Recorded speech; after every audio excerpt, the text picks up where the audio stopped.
Hello dear student. तो जैसा कि आप सभी को पता है कि हमने कहा था कि हम शिक्षक दिवस के अवसर से साइंस की ऑनलाइन क्लासेस, साइंस और मैथ की ऑनलाइन क्लासेस स्टार्ट करेंगे, जिसमें आपको 9th और 10th की साइंस और मैथ पढ़ाई जाएगी। तो मेरी जो पहली क्लास है वो क्लास 10th के लिए साइंस है। तो हम फर्स्ट तो क्लास 10th की साइंस पढ़ेंगे कहाँ से। मेन सभी का बेस जो है वो एनसीईआरटी है। तो हम जो भी यहाँ पे पढ़ेंगे वो जो बेस्ड होगा वो किस पे बेस्ड होगा, एनसीईआरटी पे बेस्ड होगा। अब एनसीईआरटी चाहे आप स्कूल लेवल पे देख लो तो भी आपके एनसीईआरटी की बुक्स चलती है। अगर किसी को कंपटीशन की तैयारी करनी हो तो भी आजकल सबको पता है सीधे सीधे क्वेश्चन कहाँ से उठ के आते हैं, एनसीईआरटी से उठ के आते हैं। तो शायद ये क्लास सबके लिए बेनिफिशियल होगी। आप चाहें तो कंपटीशन वाले भी इस क्लासेस का भरपूर फायदा उठा सकते हैं। तो हाँ, हम स्टार्ट करते हैं कि हमें क्लास 10th की साइंस में सबसे पहले कि हम क्लास 10th की साइंस पढ़ रहे हैं तो उसमें क्या क्या आएगा। तो यहाँ पे आपके जैसा कि आपको दिख रहा है, मैंने पूरा लिख रखा है। यहाँ पे 16 चैप्टर हैं आपके क्लास 10th के साइंस के। अब इसमें से जैसे आपके पास में है वर्गीकरण किया है मैंने, अध्याय 1st, 2nd, 3rd, 4th और 5th। यहाँ तक जो आपके चैप्टर दिए हुए हैं वो कौन से हैं, केमिस्ट्री के हैं। ये किसके आएंगे, आपके आएंगे रसायन विज्ञान के। ओके, ये 5 चैप्टर, मतलब साइंस को क्लास 10th में मुख्य रूप से 3 भागों में बांटा गया है। वो 3 भाग कौन कौन से होंगे, जैसे अपने पास में जो फर्स्ट मतलब 5 चैप्टर होंगे वो होंगे रसायन विज्ञान से। फिर अगर अपन देखें अध्याय 6, 7th, 8th और 9th, तो ये कहाँ से हैं, ये चैप्टर हैं अपने जीव विज्ञान से। जीव विज्ञान जैसे अपन क्या कहेंगे, बायोलॉजी। तो ये कहाँ से आएंगे आपके चैप्टर, जीव विज्ञान से। फिर अध्याय 10, 11, 12 और 13, ये जो चैप्टर दिए गए हैं ये आपको दिए गए हैं फिजिक्स यानी भौतिक विज्ञान से। ये आएंगे आपके भौतिक विज्ञान से, मतलब विज्ञान की जो 3 मुख्य शाखाएं हैं, जिसे अपन रसायन विज्ञान, जीव विज्ञान और भौतिक विज्ञान कहते हैं। यहाँ सबसे बड़ा पार्ट आई थिंक क्या रसायन विज्ञान का ही दिया हुआ है, अध्याय 5, मतलब पूरे 5 चैप्टर जो होंगे वो आपके रसायन विज्ञान में होंगे। इसके अलावा 14, 15, 16 इन पे मैं अभी आती हूँ। पहले अपन बात करते हैं रसायन विज्ञान के बारे में। यहाँ 5 चैप्टर है, रासायनिक अभिक्रिया, समीकरण, अम्ल, क्षार व लवण, धातु, अधातु, कार्बन व उसके यौगिक और तत्वों का आवर्त वर्गीकरण। तो सबसे पहले रसायन विज्ञान होती क्या है, रसायन विज्ञान होती है इसमें हम हमारे आसपास का अध्ययन करते हैं। जैसे हम कैसे बने, आणविक स्तर पे उसकी बात की जाती है। हमारे आसपास कोई भी पदार्थ बन रहा है, जैसे जल जो है वो कैसे बना, नमक जो है वो कैसे बना। इन शॉर्ट हमारे आसपास में जितने भी पदार्थ हम देख रहे हैं उन सब की चर्चा कि ये किस तरीके से बने, उसका जो हम अध्ययन करेंगे वो किसमें करेंगे, रसायन विज्ञान में। यहाँ हम अभिक्रियाओं के बारे में, समीकरणों के बारे में, कि कौन से पदार्थ की क्या अवस्थाएं होती है, ये पदार्थ किससे मिलकर बना है। यहाँ पे जो भी बातें होगी आणविक स्तर पे होगी, छोटे से छोटे स्तर पे जो हम बातें करते हैं वो आएगी रसायन विज्ञान में। नेक्स्ट आता है बायोलॉजी, जैव प्रक्रम, नियंत्रण में समन्वय, जीव जनन कैसे करते हैं, आनुवांशिकता व जैव विकास। यहाँ पे हम पढ़ेंगे ये जो 4 चैप्टर है ये जीव विज्ञान में आते हैं।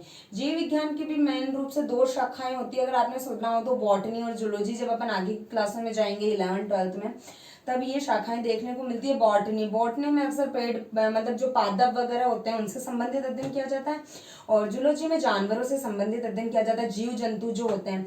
क्लास 10th में हमारे मुख्य रूप से मनुष्य के बारे में जो भी चीजें होती है वो बताई गई है। जैसे मनुष्य में जो पोषण किस प्रकार से, उसका पाचन कैसे हो रहा है, श्वसन कैसे हो रहा है, उत्सर्जन मतलब मलमूत्र वगैरह ये कैसे बनते हैं, इन्हें कैसे शरीर से बाहर निकाला जाता है, जीव जनन कैसे करते हैं। हाँ, चैप्टर 8 ये सभी का फेवरेट टॉपिक है। मतलब मैं भी जब स्कूल में पढ़ाती हूँ तो मेन रूप से बच्चे मुझसे यही पूछते हैं, मैडम ये जीव जनन कैसे करते हैं, ये चैप्टर कब करवा रहे हो।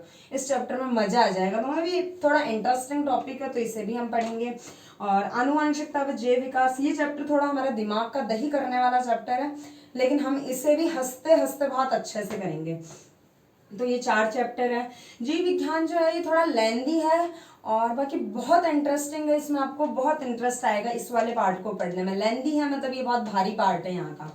फिर आता है अध्याय 10, 11, 12 और 13, ये आते हैं हमारे फिजिक्स में। किस में आएंगे? भौतिक विज्ञान में। भौतिक विज्ञान में हम क्या पढ़ते हैं, जैसे हमने केमिस्ट्री में तो पढ़ा था कि आणविक स्तर पर हम किसी भी पदार्थ के बारे में जानते हैं। यहाँ पे हम यहाँ छोटे से छोटा स्तर तो हम यहाँ जान लेते हैं, वहाँ वृहत स्तर पे जाते हैं। वृहत स्तर पे मतलब कि ये संसार कैसे बना, यहाँ गति के नियम की गुरुत्वाकर्षण का बल कैसे लग रहा है, किसी भी कौन सी वस्तु में कौन सा गति का नियम लग रहा है, कैसे क्या लग रहा है। तो यहाँ पे हम वो सब चीजें देखेंगे कि किसी भी पदार्थ की वृहत्तम स्तर पे जाके हम फिजिक्स को पढ़ेंगे।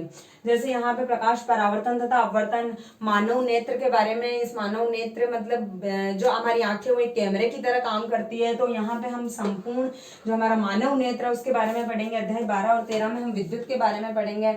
हमारे घर में सबके जैसे ये रहते हैं बिजली के तार वगैरह, कहाँ से कनेक्शन आ रहा है और हमें पावर कहाँ से मिलती है, ये सब चीज़ें मतलब नॉर्मली मैं आपको बेसिक समझा दूंगी कि अध्याय 12 और 13 में विद्युत का। फिर आता है अपना लास्ट, ये 3 पार्ट दिए हैं, इसे ना तो मैं केमिस्ट्री में रख रही हूँ, ना फिजिक्स में रख रही हूँ, ना बायोलॉजी में रख रही हूँ। इसे हम रख रहे हैं कि अध्याय 14, 15 और 16 जो है 6th से पहले हमारे जब हम 4th, 5th, 3rd, 4th, 5th शायद, हाँ इसी में पढ़ते थे, तब ईवीएस आती है। हाँ 6th क्लास में तो साइंस आ जाती है। यहाँ पे एक ईवीएस मतलब पर्यावरण अध्ययन आती है।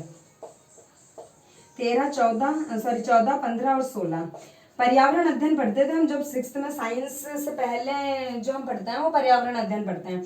तो मैं इन तीनों पार्ट को इस पर्यावरण अध्ययन में रखना चाहूंगी। अध्याय 14 यहाँ पे ऊर्जा के स्रोत पढ़ेंगे हम। अध्याय 15 में हमारा जो पर्यावरण है, हमारा चारों ओर का एनवायरमेंट, इसके बारे में पढ़ाई करेंगे। और अध्याय 16 में जो कचरा वगैरह है उसका कैसे निपटान वगैरह किया जाता है, 5R वगैरह सिद्धांत, ये सब हम इसमें पढ़ेंगे। तो अब हम हमारे क्लास के स्टार्टिंग में कारण तो मुझे थोड़ी प्रॉब्लम होगी। अध्याय 1 कौन सा है? रासायनिक अभिक्रियाएं।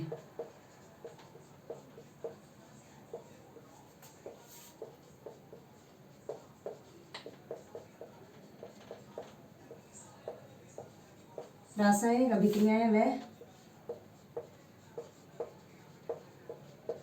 समीकरण।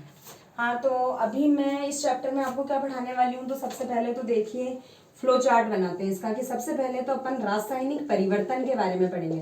हालांकि इसे हमने पिछली कक्षाओं में भी पढ़ा है, फिर भी एक ऊपर से इसे देख लेंगे कि क्या होता है रासायनिक परिवर्तन। उसके बाद में हम पढ़ेंगे रासायनिक समीकरण के बारे में, कि रासायनिक समीकरण किस तरीके से लिखी जाती है। ओके, उसके बाद में हम देखेंगे ढांचा। रासायनिक समीकरण का जो ढांचा होता है ना, उसको देखेंगे कि ढांचा रासायनिक समीकरण।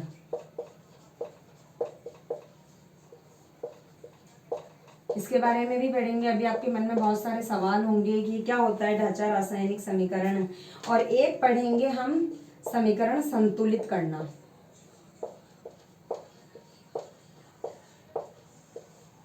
समीकरण संतुलित, रासायनिक अभिक्रियाओं के प्रकार।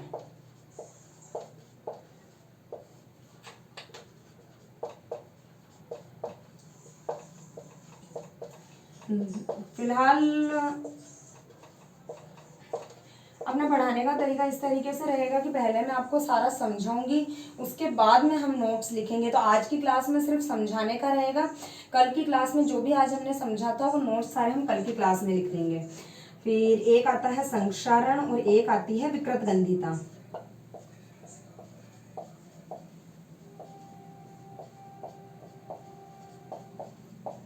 हमारी मात्रा मिस्टेक पे मत जाइएगा, थोड़ी हमारी राइटिंग पे भी मत जाइएगा आप, ऐसी है। हाँ तो रासायनिक परिवर्तन, रासायनिक समीकरण, ढांचा रासायनिक समीकरण। रासायनिक परिवर्तन में हमने क्लास 9th में भी पढ़ा था, हम यहाँ पे भी अभी थोड़ा सा ऊपर से देख लेंगे कि क्या होता है रासायनिक परिवर्तन। अब रासायनिक समीकरण, ढांचा रासायनिक समीकरण, फिर समीकरण को संतुलित कैसे किया जाता है वो, रासायनिक अभिक्रिया के प्रकार, ये इस चैप्टर का इम्पोर्टेंट पार्ट है। शायद यहाँ से बहुत क्वेश्चन बनेंगे आपके।